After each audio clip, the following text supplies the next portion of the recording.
हाँ जी बेटा, तो अब हम इसकी रेंज की बात करेंगे, एफ और जी के रेंज की बात करेंगे। तो सबसे पहले मैं रेंज ऑफ एफ देख लेता हूँ। Range of F, function F, है ना। तो फंक्शन एफ की रेंज हमारे पास क्या आएगी, फंक्शन क्या है हमारे पास में, f x is equal to log base e x upon x minus one. ये बेटा फंक्शन हमारे पास में, है ना, फंक्शन हमारे पास में ये है, बिल्कुल। तो नेक्स्ट अगर मैं बात करता हूं कि ये लॉग लिखा है, लॉग के अंदर कोई क्वांटिटी लिखी है, राइट। लॉग का ग्राफ हम जानते हैं कैसा दिखता है, देखो लॉग बेस ई का ग्राफ ऐसा कुछ आएगा। ये जीरो है वैल्यू, ये इंफिनिटी जा रही है एक्स में, ये हमारे पास में वन है ना, इनपुट वन जाएगा तो जीरो आंसर आता है। तो इस तरीके से हमारा लॉग का ग्राफ होने वाला है। यानी अगर मैं देखूं कि लॉग समथिंग कुछ लिखा है और ये समथिंग है, समथिंग, है ना।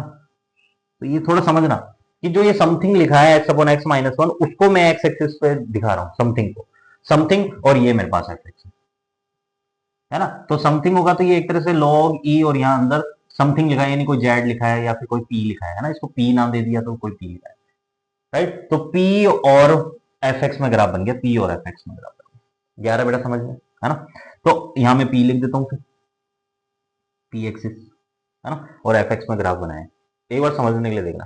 अब अगर मैं बात करता हूं पी के जो इनपुट्स है वो क्या होंगे, x upon x minus one की जो रेंज होने वाली है वही तो पी के इनपुट्स होंगे, राइट। यानी मैं पहले x upon x minus one की रेंज निकाल देता हूं, फिर हम आगे प्रोसीड करते हैं। तो x upon x minus one की जो रेंज, ये तो बात समझ में आ रही है ना, एक्स की कोई वैल्यू आएगी, फिर जो उस वैल्यू पे जो आंसर आएगा वो रेंज होगी, वो आंसर ही तो इसमें इनपुट जाएगा, है ना। तो x upon x minus one की रेंज कैसे निकालेंगे, तो y equal to x upon x minus one लिख दो, राइट। इसको मल्टीप्लाई कर दो तो y x minus y equal to x. तो यहां से कितना आ गया, y x minus x equal to y. तो यहां से आ गया x कॉमन लिया तो वाई माइनस वन, तो x इक्वल टू आ गया y upon Y minus one. यानी y हमारा रेंज, y रेंज y तो बताएगा, है ना। तो y क्या नहीं होना चाहिए, y एक तो जीरो वन नहीं होगा। एक हमारे पास में x को अगर मैं देखूं तो यही तो है मेरे पास, x हमारे पास में डोमेन ही तो है, एक्स अगर मैं बात करूं तो डोमेन है हमारे पास में। तो एक्स अगर डोमेन है ई2 का, तो ई2 का डोमेन तो ये आया था मेरे पास में, ई2 की वैल्यू भी आई थी ना, ठीक है। तो ये वैल्यू आई थी, तो मैं एक्स हमारा बिलोंग कर रहा है रियल में, देखू तो माइनस इंफिनिटी से one upon one minus e, one upon one minus e union e upon one e minus one से इंफिनिटी। अब ध्यान से देखो यहाँ पे माइनस इंफिनिटी टू, ये मेरे पास माइनस का 0.6 के आसपास है, यूनियन ये हमारे पास में 1.5 के आसपास है, आसपास है बेटा, ये कह रहा हूँ मैं राइट। अब यहाँ पे अगर मैं y की वैल्यू वन तो नहीं ले सकता, ये तो पता चल रहा है, डिनोमिनेटर हमारा जीरो नहीं होना चाहिए। सेकंड, अगर y की वैल्यू बेटा कोई भी नेगेटिव भी नहीं ले सकता मैं, पूछो क्यों, क्योंकि नेगेटिव वैल्यू कोई भी लेके देखो, नेगेटिव अगर मैं -5 लूं तो नीचे -5 और -1, -5 -1 कितना हो जाएगा, -6 हो जाएगा। तो -5/6, तो ये आ जाएगा पॉइंट में समथिंग आ जाएगा, राइट। यानी माइनस की वैल्यू लूंगा तो नीचे वाला हमारे पास बड़ा ही आएगा, क्योंकि -1 है तो वो जुड़ेगा, है ना, माइनस माइनस प्लस, तो बड़ी वैल्यू आएगी, यानी पॉइंट में समथिंग आएगा, प्लस पॉइंट में प्लस वाला कोई वैल्यू नहीं है। यानी y की मैं नेगेटिव वैल्यू नहीं ले सकता।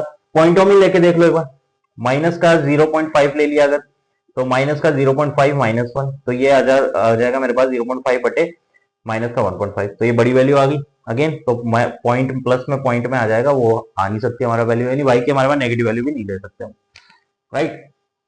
तो y की हम वैल्यू यहाँ पे क्या लेंगे बेटा, तो y हमारा बिलोंग कर जाएगा रियल पॉजिटिव -1, वन ले नहीं सकते हम, है ना, रियल सारी पॉजिटिव। क्या y की वैल्यू हम जीरो ले सकते हैं बेटा, नहीं, जीरो भी नहीं ले सकते क्योंकि जीरो भी नहीं आ रहा है ना। तो रियल पॉजिटिव -1 हम y ले सकते हैं। यानी मेरे पास में जो x अपॉन x -1 है वो सारी पॉजिटिव वैल्यूज वन को छोड़ के ले सकता है। यानी ये मेरे पास में जो भी लॉग के अंदर p के आंसर्स आएंगे, p की वैल्यूज आएगी, वो सारी पॉजिटिव वैल्यू वन को छोड़ के, यानी सारी पॉजिटिव वैल्यू वन को छोड़ के, है ना। तो सारी पॉजिटिव वैल्यू पे ये लॉग हमें आंसर माइनस इंफिनिटी से इंफिनिटी दे देगा, वन को छोड़ के, मतलब लॉग की जीरो वाली वैल्यू नहीं आएगी, है ना। यानी मेरे पास रेंज ऑफ एफ कितना हो जाएगा, माइनस इंफिनिटी टू या फिर zero union zero to infinity, लिख सकते हो, राइट। तो रेंज ऑफ एफ हमारे पास ये आ गया, तो रेंज का है, range of F is P. P का आंसर हमारा कौन सा है, ऑप्शन 4 आ जाएगा हमारे पास। अब क्यू देख लेते हैं बेटा। अब हम लिख लेते हैं range of g. Range of g की मैं बात करूं, ये है range of g. G x हमारे पास है क्या, sine inverse log base e x upon x minus 1, है ना। अब अगर मैं ध्यान से देखूं तो साइन इनवर्स और ये कोई क्यूल्य नाम दे देता हूं मैं इसको, राइट। यानी इस बार इसकी जो रेंज आएगी लॉग ई एक्स अपॉन एक्स माइनस 1 की जो रेंज आएगी वो इसका इनपुट होने वाला है साइन इनवर्स का। और साइन इनवर्स समथिंग हमारे पता है -π/2 से π/2 आंसर देता है, राइट। लेकिन हमने ये देखा कि ये जो इनपुट देगा, अगर ये रियल नंबर दे रहा होगा इनपुट तब होगा ये तो, लेकिन ये इनपुट हमें दे रहा है रियल नंबर उसमें से 0 को हटा के, क्योंकि रेंज ऑफ एफ, क्योंकि ये अगर देखो तो ये फंक्शन एफ ही है, फंक्शन एफ एक्स।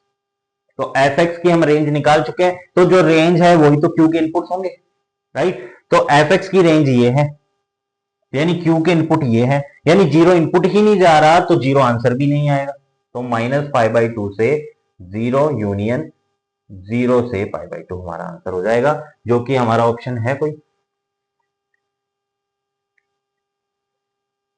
क्यू की बात करें, रेंज ऑफ जी कंटेंट्स की बात कर रहे हैं, तो देख लो इनमें से कौन सा ऑप्शन ये वैल्यूज के अंदर हमारा रह रहा है। वैसे तो हमें पता चल रहा है क्यू का 2 आंसर होने वाला है, फिर भी हम देख लेते हैं कि ये होगा नहीं, माइनस इंफिनिटी ये तो है ही नहीं, तो कंटेंट्स कर नहीं रहा। 0 से 1 बिल्कुल कर रहा है हमारे पास, ये रहा 0 से 1 इधर है ना, इधर आ रहा है। -1/2 से 1/2 नहीं, इसमें तो 0 है लेकिन 0 तो हो ही नहीं। माइनस इंफिनिटी से नहीं, minus infinity minus infinity minus infinity, तो ऑप्शन 2 हमारा राइट आंसर हो जाएगा, राइट। क्यू का मतलब 2 हो जाएगा, तो हम मैच करें तो पी हमारा 4 के पास जाएगा, क्यू हमारा 2 के पास जाएगा, आर हमारा 1 के पास जाएगा, एंड एस भी हमारा 1 के पास जाएगा। तो option A is the right answer of this question.